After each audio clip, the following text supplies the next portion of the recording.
Hoy es la Jornada Mundial de los Abuelos y de los Mayores.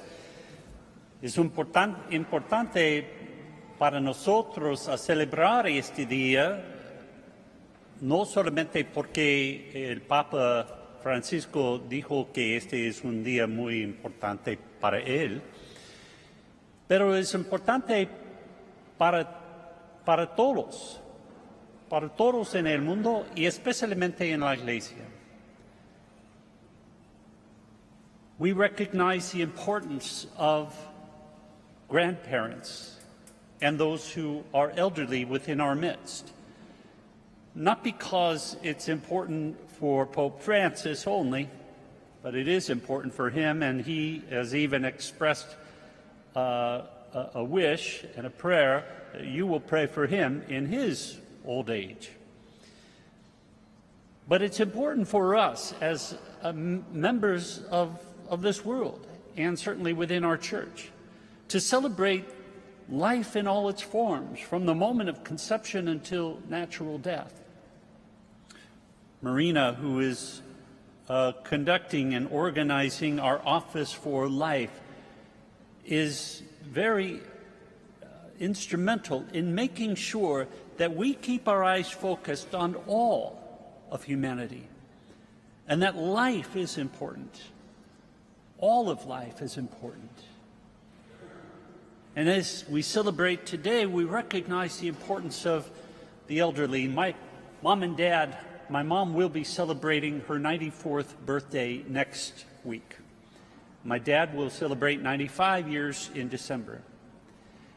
They have just celebrated 74 years of marriage. My mom says, "We're getting old." I say, "Mom, you got there." And they're absolutely overjoyed because now, after having a number of grandchildren, they will have, for the first time, a great-grandchild. And I guess that means that I will be a great-uncle. I know, thank you very much. I don't look that old, but it's important for us just to celebrate this wonderful circle of life in one sense, this wonderful idea that, we grow in this world and we try to survive and we eke out a living and we do our part in this life, and then there's a point where there's something of a sunset of our lives. We know that that is natural.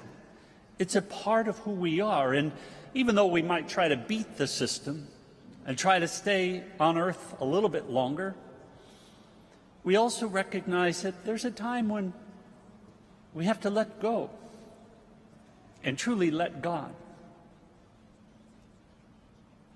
When we hear in our readings today about the importance of the Lord feeding the multitudes, it's a very powerful reading, but it should be read with that first reading in mind, where Elijah feeds 100 people with a small amount of food. And that hardly seemed like a major miracle compared to feeding 5,000 with a few loaves of bread and a few fish. But what we find is that it's about God's desire to extend to us who are always hungry, who are never going to be as perfect as God.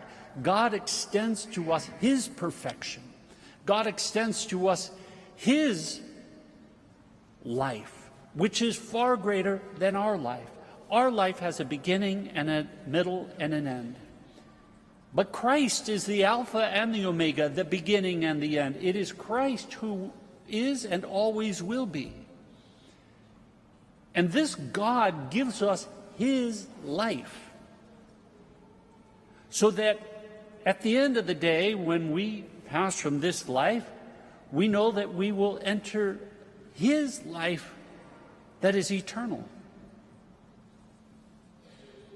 And when we read these readings about the abundance of God's blessing, God feeds us from His hands. He feeds us, as we heard in the psalm. He answers all our needs, not just our wants, but all our needs. He gives us life and life in abundance. The feeding of the multitude is just an example of that.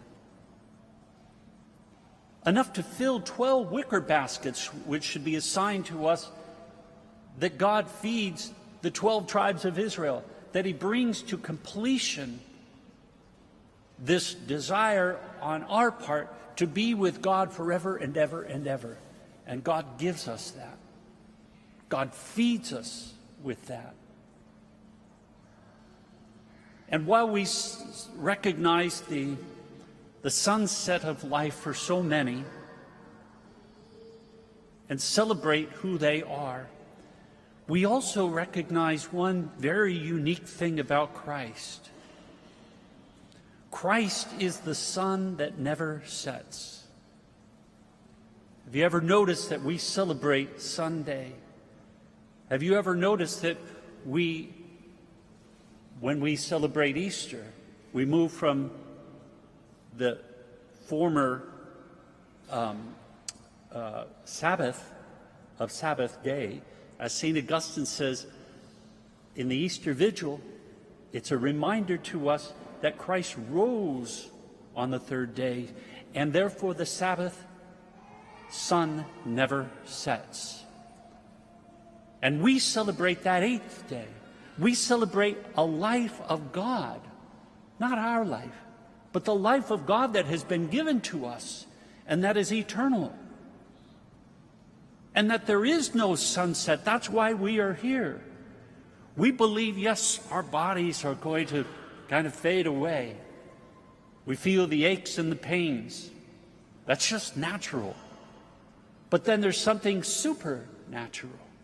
And that supernatural is God himself, who gives himself to us most profoundly, as we walk on this earth, most profoundly in the sacraments.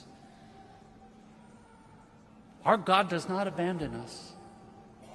He answers all our needs, not our wants, all our needs, surpasses what we might want, and gives to us everything from the kingdom of heaven. He says, all that the Father has